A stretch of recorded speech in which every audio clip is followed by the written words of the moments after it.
This time on Rad Rat Video, we're talking about whether skateboarding will ever die out permanently, and a few other questions too. Let's get into it.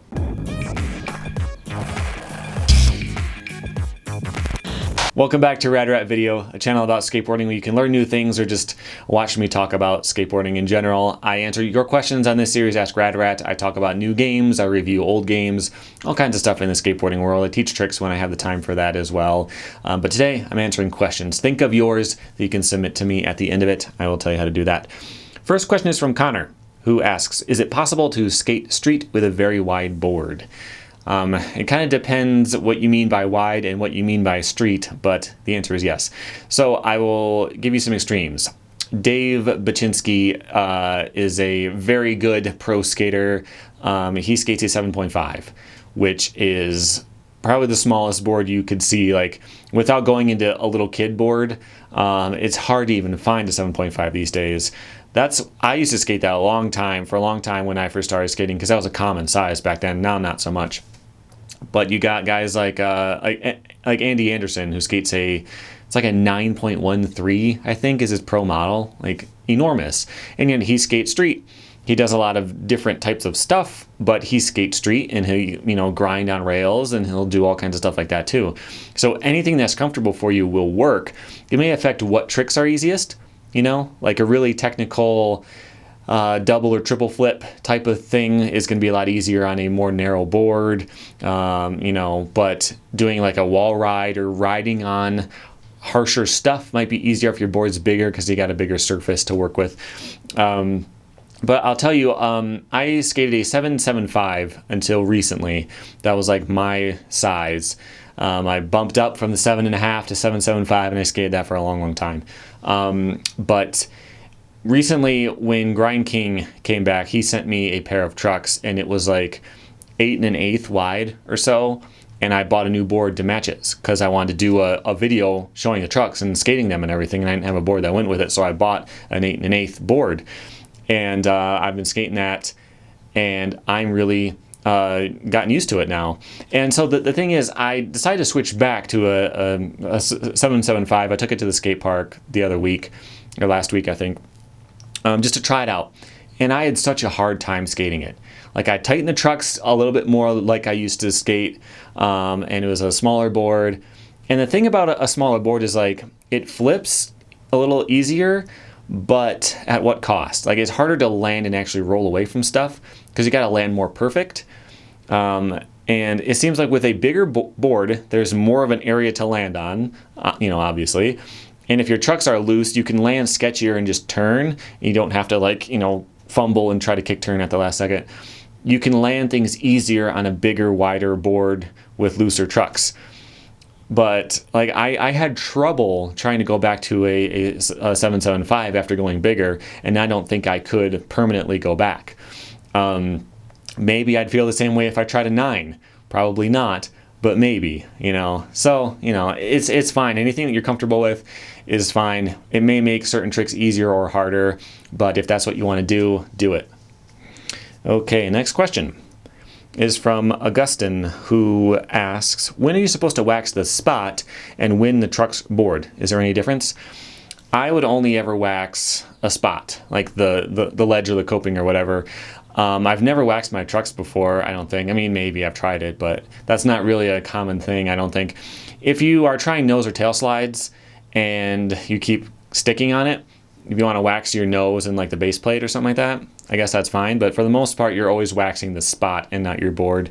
The only thing that might be a little bit weird is when you first wax up a new ledge, if no one's ever skated it before, which I've done like with curbs and stuff like that. If it's not, marble or something that's really nice, if it's just rough concrete and you're trying to wax up and grind it, it's really hard at first. So you might want to wax everything you possibly can. Wax your trucks, wax the insides of your wheels, like wax everything, and then run your board back and forth across it to try to grind it down a little bit before you actually try to ollie into a grind, because like new freshly waxed ledges never want to grind at all. Like, it's just too bumpy, and you got to smooth it over by grinding over it a bunch of times.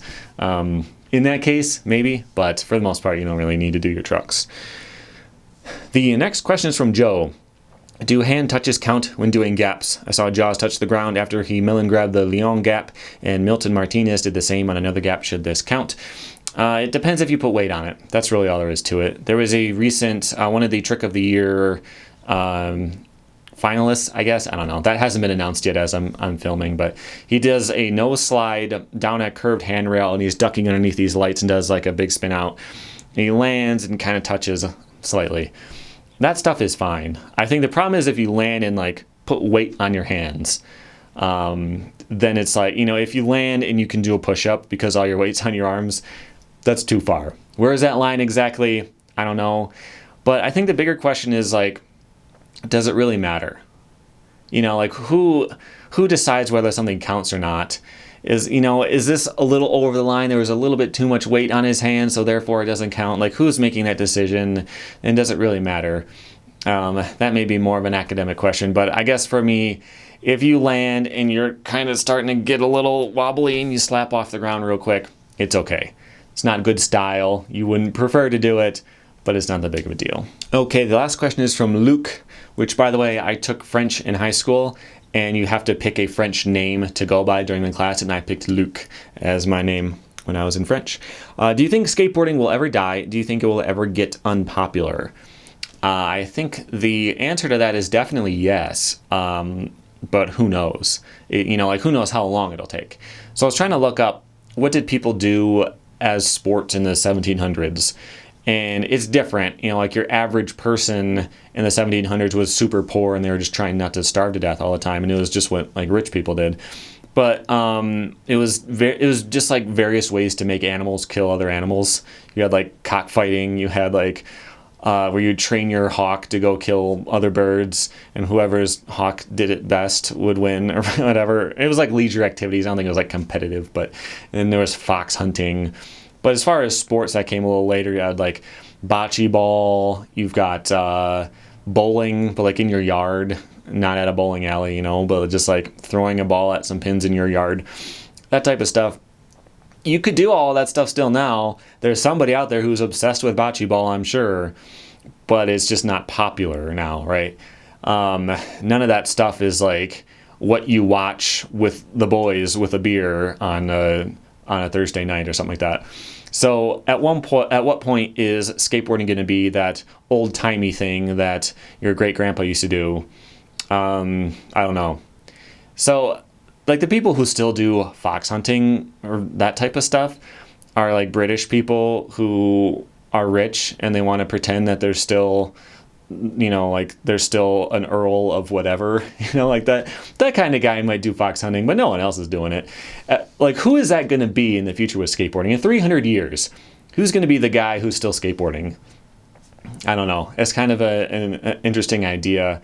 The thing about skateboarding too, and all of the modern sports like basketball and all that, they typically require something perfect, like hockey or whatever. You need like a manufactured arena. Hockey you can play on a lake, I guess, but like to do it year round, you need a cooled facility and you need like perfectly smooth ground. Basketball, you need like polished wood ground, like you need something that was made to do that on. Skateboarding is the same way. You need smooth concrete or asphalt or something that you can roll on. You need some obstacles. You need stairs or a ledge or like something to skate on. It's unlikely that those things will go away in the future, but maybe they will. Maybe it'll be like escalators everywhere, but like the sidewalks also move. And how are you going to skate when like the ground moves underneath you because you don't have to walk anymore because you like hover around on stuff? Like, who knows? It may be very, very difficult to skate in the future, and there's 5 guys on Earth who still do it, and they've paved a little thing in their backyard that they skate on. It'll take a long, long time, I think. But eventually, it'll be old-timey and boring and lame at some point. I'm guessing it'll probably be at least 100 years, probably more than that. But I guess time will tell. It could just get really uncool and get replaced with something. I think that's more likely than like the whole category dying out.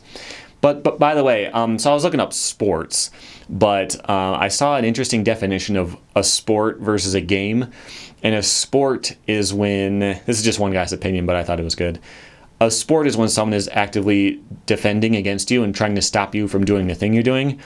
And so I think that's a really good definition of it that really makes skateboarding not fit. You know, obviously no one's blocking you from trying to do a kickflip on flat in your driveway, you know, so it's not a sport. And it kind of made me think, how do you categorize skateboarding?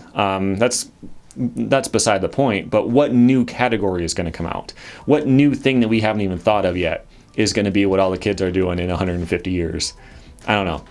But skateboarding will definitely die out eventually, and all of your footage and all of the things that you've done in skateboarding will be meaningless.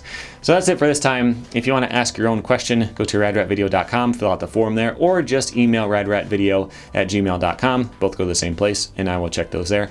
But until your question gets selected, make sure you tap my logo on the screen right here to subscribe, and here are some more videos that YouTube thinks you might like. Thanks for watching.